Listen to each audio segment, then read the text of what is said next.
wasiirada wasaaradaha caafimaadka iyo waxbarashada iyo waliba gudoomiye ku-xigeenka gobolka Sool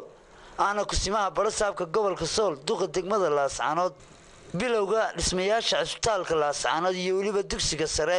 ee boardingka magaalada Laascaanood waxaana munaasabada dhagax dhiga ka hadlay duqa degmada Laascaanood mudane Cismaan Saleebaan Jaamac iyo waliba gudoomiye ku-xigeenka gobolka Sool aana kusimaha gudoomiyaha gobolka Sool Cabdirashiid Xirsi Dalmar oo iyaguna soo dhaweeyay mashaariicdan kala duwan ee xukuumadda Jamhuuriyadda Soomaaliland waxa maanta farxad weyn inoo ah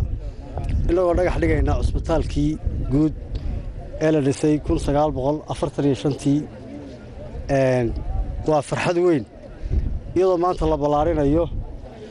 shirkadda Albarakana ay ku guuleysatay dhismihiisa waxaan leenahay noqda kuwii isbitaal tayo noo dhisa oo waara dhagaxa istaaran Ingiriiska baa sameeyay maanta isma bedelay jinkadiisi insha Allah waxaan rajayn doonaa mid ka qurux badan dhisi doontaan iyo qolalka qurux badan marka xiga waxaan u mahadnaqayaa madaxweynaha Jamhuuriyadda Soomaaliland Axmed Maxamed Maxamuud Siilaayo oo naftiisa iyo maalkiisa u horay sidoo uu horumarin lahaa gobolka Sool iyo degmada Laascaanood ilaahay baa ka jaasa marin doona taariikhda qori doonta laba ilaawaan bay noqon doontaa wixii uu geliyay gobolka Sool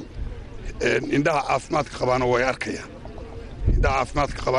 way arkayaan waxaan u mahadnaqayaa wasiirka wasaaradda caafimaadka waxaan u mahadnaqayaa wasiirka wasaaradda waxbarashada waxaan u mahadnaqayaa hay'adda SDF yani gaar ahaan Faysal oo mashruucan soo diyaariyay waxaan u mahadnaqayaa shirkadda ku guuleysatay Albaraka waxaan leeyahay insha Allah ta'ala waxaad dhisi doontaan wax qiimo leh oo tayo leh oo taariikhdu sheegto waxa iyaguna munaasabadaasi ka hadlay shirkadii oo iyagu hirgelinaya mashaariicdan wasiirka wasaaradda caafimaadka Jamhuuriyadda Soomaaliland Dr. Saleebaan Ciise Xagla Toosiye iyo waliba wasiirka waxbarashada iyo tacliinta sare mudane Cabdullaahi Ibraahim Habane ayaa labadooduba sheegay in mashaariicdan ay ka mid yihiin mashaariicaha ay mar walba xukuumadda u gadhoodeenka ka yahay madaxweyne Axmed Maxamed Maxamuud Siilaayo ay ka wado gobolada bariga Soomaaliland gaar ahaan gobolka Sool waxa farxad weyn oo maanta inaan soo dhaweyno shirkaddii dhisi lahayd dhakhtarkan oo muddo ugu rafanayay dadka badankiisuna ay u qaateen inay ruwaayo tahay oo shaqaalaha xitaa qiimeeyo waa tan agaasimihii waxa ugu badan ay la hadli jireen wuxuu ahaa waxa goorma la bilaabaya mudday soo qaadatay waa hawl adag oo culus baa muddo laga soo shaqeynay 2 sanadood bay nagu qaadatay in halkii imika aynu joogno aynu soo gaadhno dhakhtar aad u weyn ayaa la dhisay haddii la ka dhigo 17 dhismo oo cusub baa lagu kordhinayaa dhakhtarka 7 ka mid ah kuwii horena dib baa loo hagaajinayaa insha Allah waxa weeye qalab baa la keenayaa casri ah shaqaale 450 ah ayaa la shaqaalaysiinayaa iyadoo mudnaanta koowaad la siin doono shaqaalaha imika jooga mudnaanta la siin doonaa dhakhaatiirtii waa la xayeysiiyey way imanayaan 3 dhakhtar oo mid suuxiye yahay midna qalliinka yahay midna dumarka yahay ma sha Allah waa imanaya wuxuu noqon doonaa dhakhaatiirta waddanka Soomaaliland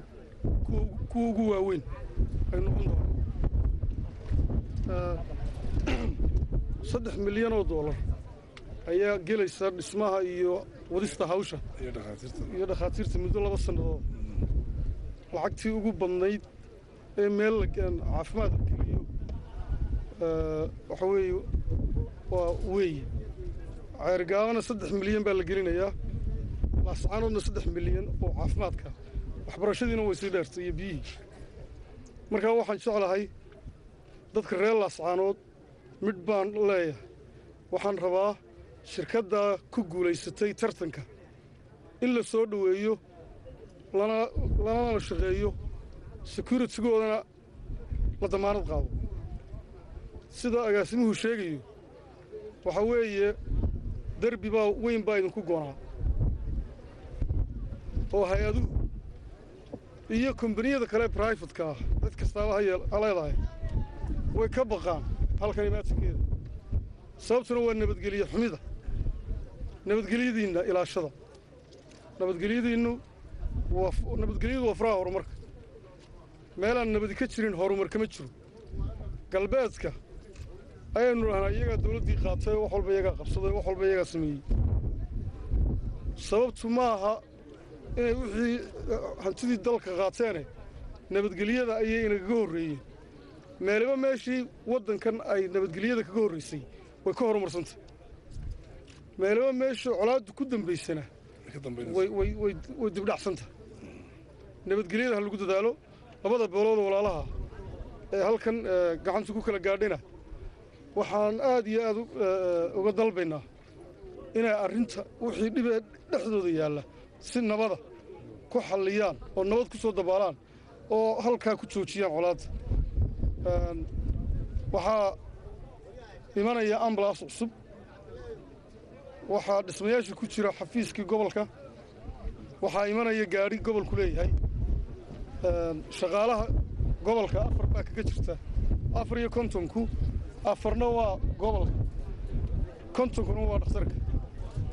daawadii waa la keenayaa waa wax ilaahay loogu shukriyo balse ma haddaa waxaa iska leh madaxweynaha jamhuuriyadda somalilan oo isagu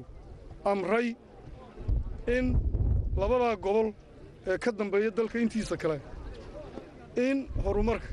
horumarka aad wax looga qabto si ay u soo gaaraan gobollada kale dalka haddaana madaxweynaha alaho amarkiisa la'aantii maana noo suurto gasheen inaannu fulinno mashaariicda taana u ogaada madaxweynaha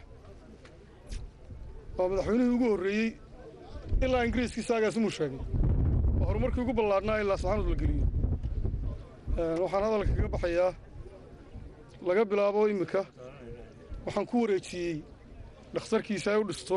shirkadda waxaanu joognaa dugsigii hoyga ee laascaanood wadarkasaan dhismo weynuu yahay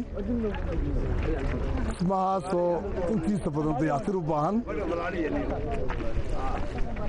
laakiin sida ka muuqato hoosta way adag tahay sibirhka hoosta yaalla umaleya in lagu taliya in sidiisaa loo daayo lashabin bakari maayo kaas sidiisaa loo dayni